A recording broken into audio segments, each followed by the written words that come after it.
On July 31st, 1996, more than 750,000 members of the Church of Jesus Christ of Latter-day Saints, the Mormons, will commemorate the 150th anniversary of the arrival of Mormon pioneers in the San Francisco Bay Area. It was on July 31st, 1846, that nearly 300 exiles arrived on a sailing ship after a voyage of some 24,000 miles from New York City, around the tip of South America, via Hawaii to San Francisco, the first Mormon settlement in the West. When they arrived, the city, then called Yerba Buena, was a tiny village with less than 30 structures. According to California historian Hubert Bancroft, for the next 2 years, San Francisco, quote, was largely a Mormon town, unquote. These pioneers built over 100 permanent structures during the first year and transformed the sleepy village into a bustling town renamed San Francisco. They also held the city's first non-Catholic church service, published its first newspaper, conducted its first English school, and erected its first school building. During the following year, 1847, 3 major groups of Latter-day Saints were involved in building the American West.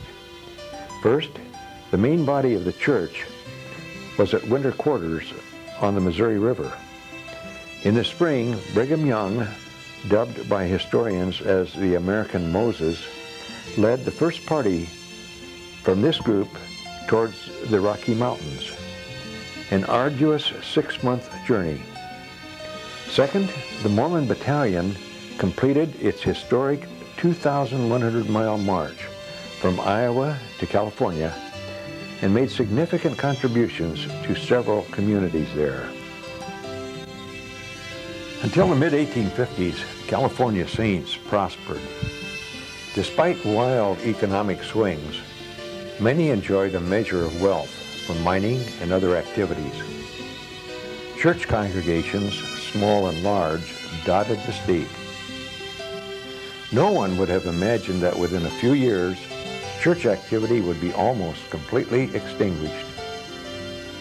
Problems arose in Utah when the United States Congress gave territorial status rather than hoped-for statehood.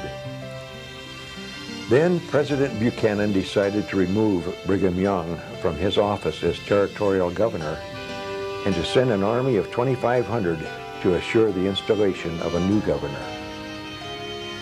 In the fall of 1857, President Young called home all missionaries as well as the settlers in outlying colonies to defend Utah from the approaching army. The Golden State was virtually abandoned by most Latter-day Saints, and it was more than 35 years before missionary activity resumed. At the dawn of the 20th century, one small branch of the San Francisco Mission had been established in San Jose.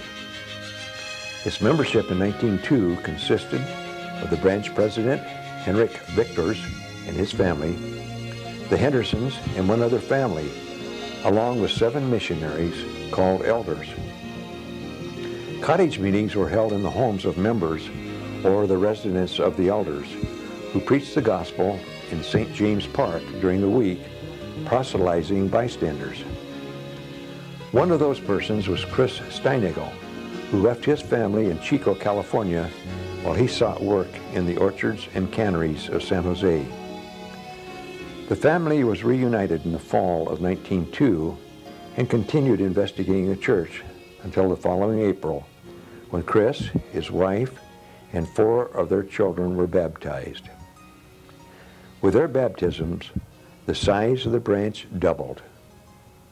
As other children reached 8 years of age, they were baptized and grew to be active leaders both in the community as well as the LDS Church, which was beginning to grow rapidly in the booming agricultural community. As church membership grew dramatically following World War I, other branches of the church were organized. They met in rented halls and in the Lyric Theater. The first LDS chapel was built on Cleves Avenue in 1924 under the energetic leadership of another pioneer family headed by Ardyke Walton, who became bishop of the Nagley Park Ward. A ward might be compared in size to a parish of the Catholic Church. The building still stands and is the chapel of the Centro de Nueva Vida Church. The Walton family, too, became leaders of the community and the church. In the 1950s, he led the membership of the Third Ward in constructing a magnificent chapel and Institute of Religion at 10th and San Fernando Streets, adjacent to San Jose State University, whose president, John T. Walquist, was also a member of the church. The building was subsequently sold to the university and has since been demolished.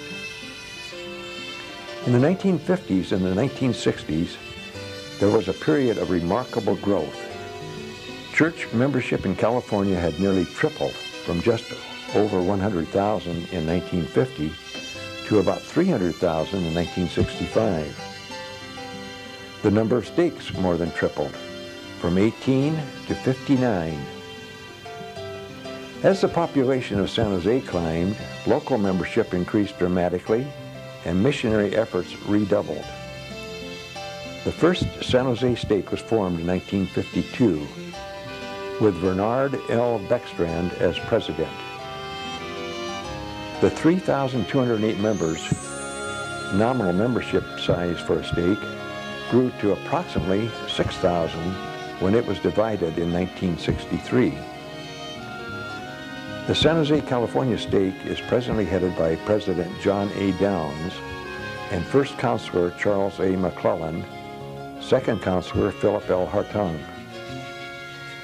The stake center, dedicated in 1959, was built with thousands of hours of member labor for a total cost of $698,000. In 1991, it was closed for renovation, which required 21 months of time and cost over $2 million.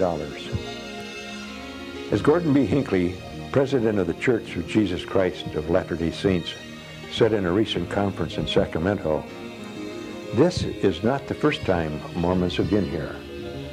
There was Mormon sacrifice, there was Mormon faithfulness long before any of us came on the scene."